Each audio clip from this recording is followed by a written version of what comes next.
બસમાં બેસીને આપણે નીકળી ગયા છીએ ઓમકારેશ્વરથી મહેશ્વર જવા માટે, જે 70 કિલોમીટર દૂર છે. અંદાજે 2 કલાકનો સમય લાગે છે પહોંચવામાં.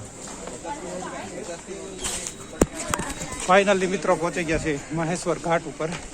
ત્યાંથી આપણે ચાલીને જઈ રહ્યા છીએ, કારણ કે બસવાળાએ પહેલાંથી જ મોડું કરાવી દીધું છે ને 11 વાગ્યાની આપણે ટ્રેન છે. તો અત્યારે 3 વાગી ગયા છે બપોરના. તો પ્રયત્ન કરી રહ્યા છીએ ઉપર જવાનો. આ છે મહેશ્વર ઘાટ, જોઈ શકો છો કેટલું સુંદર. 1 કિલોમીટર હાલીને એવો પરસે વળી ગયો ને ચાંદલો વિખાઈ ગયો છે. કાંઈ વાંધો નહીં, આપણે તો એક્સપ્લોર કરવાનું હતું, કારણ કે ટ્રેને મિસ ન થઈ જાય એનું પર ધ્યાન રાખો, કારણ કે બસ એ બહુ ધીમે ધીમે ચાલે છે. પહોંચી ગયા છીએ. આ મંદિર છે અહલ્યાબાઈનું ને ખૂબ જ પબ્લિક આવી ગઈ છે અત્યારે દર્શન કરવા માટે. જુઓ તમે.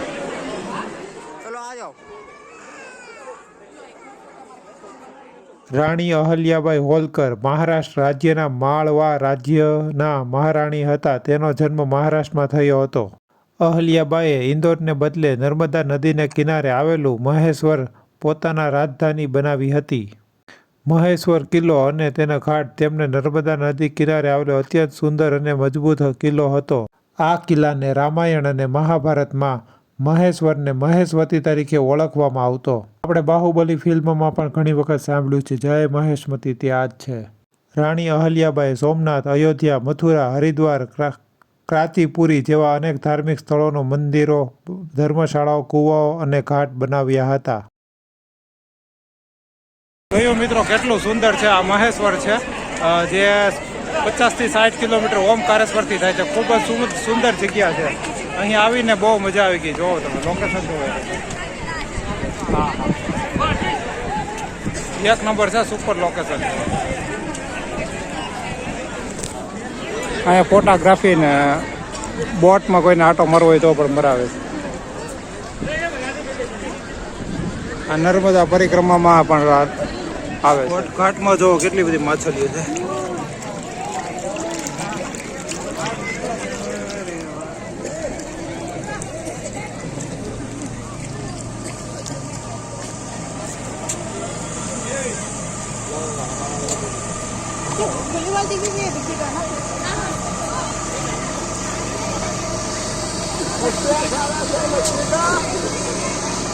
ઘણી વખત મિત્રો બોલિવૂડમાં સીન જોવા મળે છે આપણને.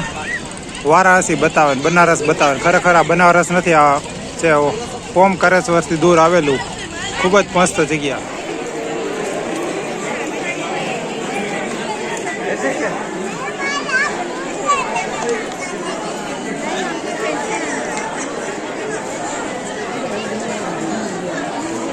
ખૂબ જ મસ્ત મહેલ જેવું લાગે છે. એક નંબર લોકેશન છે. અહીંયા આવીને બહુ મજા આવી જાય. કોઈ પ્રકારની ટિકિટ નથી, ફ્રીમાં છે. અહીંયા આવીને તમે બધું આ જોઈ શકો છો, મંદિર ને મહેલ ને બધી. ખૂબ જ સુંદર જગ્યા છે. ફોટોગ્રાફી માટે તો એમ છે, મોટા મોટા ફિલ્મ સ્ટારો પણ અહીંયા આવે છે ફોટોગ્રાફી કરવા માટે. આ લોકેશન જ એક નંબર છે. આ બનારસ જેવું ઘાટ હોય ને, એક આ સાંકડી એવી ગલી છે, એમાંથી આપણે આવવાનું હોય છે. બીજા રસ્તા પણ છે, પણ આપણે અહીંથી આવ્યા છીએ. આ રોડથી 1 કિલોમીટર અંદર છે. રોડથી 1 કિલોમીટર અંદર છે, ત્યાંથી આપણે ચાલીને આવવાનું હોય છે. 4 વ્હીલ હોય તો કંઈ પ્રશ્ન નથી.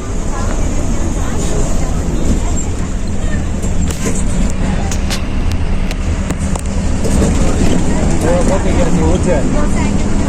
ટ્રેન પકડી જવાનું 11 વાગ્યા ટ્રેન છે. 11 વાગ્યા 9. શાક આવી ગયું, દાળ આવી, કઢી આવી ગઈ, રોટલી આવી ગઈ, ગાંઠિયાનું શાક.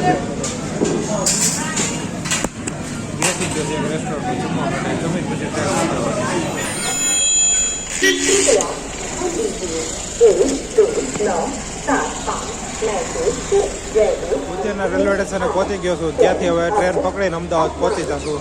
રાતને 11 વાગ્યાની ટ્રેન છે ને સવારે પહોંચી જશું.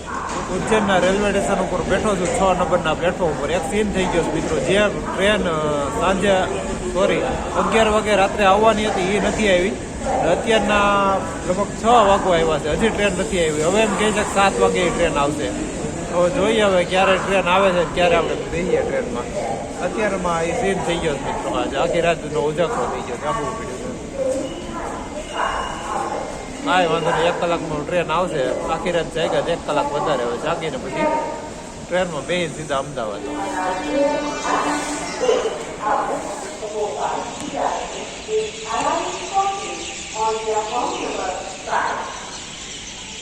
સવારનો પોરો બધા પક્ષી પણ ઉઠી ગયા છે. હજી આપણી ટ્રેન આવી નથી.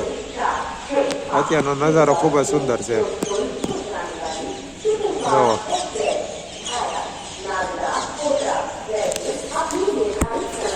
7 વાગી ગયા, હજી ટ્રેન નથી આવી. ઓછામાં ઓછી રાતના 9 થી સવારના 9 સુધી 12 કલાક રાહ જોયા બાદ ફાઇનલી આપણી ટ્રેન આવી ગઈ છે. ને આપણે હવે જાશું ટ્રેનમાં બેસીને. બહુ જાજી રાહ જોવડાવી છે સુખ ગાડીએ આપણને, પણ હવે ફાઇનલી મિત્રો આવી ગઈ છે. હવે આપણે જાશું અમદાવાદ. અને આ ટિકિટ છે 825 રૂપિયા. ઉજ્જૈનથી અમદાવાદની 825 રૂપિયામાં તમને ઉજ્જૈનથી અમદાવાદ પકડી દે. જો આવે છે ટ્રેન કેટલી મોટી એવી આમ કાંઈ હોય ખબર પડે છે.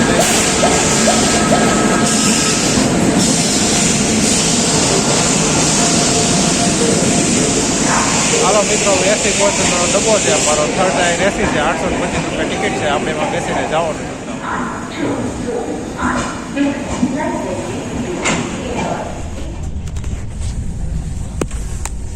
હાલો, ટ્રેનમાં બેસી ગયા છીએ ને થોડી વાર 5-6 વાગે પહોંચશું અમદાવાદ.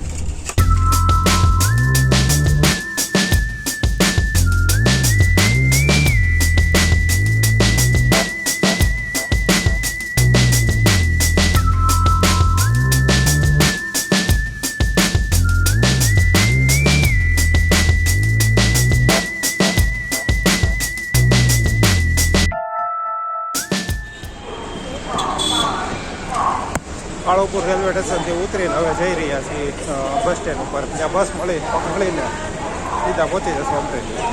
જો આ કાળુપુર રેલવે સ્ટેશન છે અમદાવાદનું.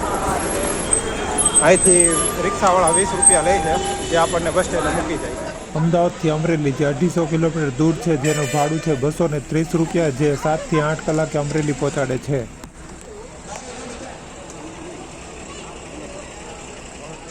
બસમાં બેસી સીધા નીકળી ગયા અમરેલી. રાતના 1 વાગે ફાઇનલી ઘરે પહોંચી ગયા છીએ. વિડીયો કેવા લાગ્યો મિત્રો એ કોમેન્ટમાં જણાવજો. ચેનલને લાઇક શેર અને સબસ્ક્રાઈબ કરી નાખજો. પહોંચી ગયા છીએ હવે ઘરે. ચાલો મિત્રો, હર હર મહાદેવ. આવજો. Thank you.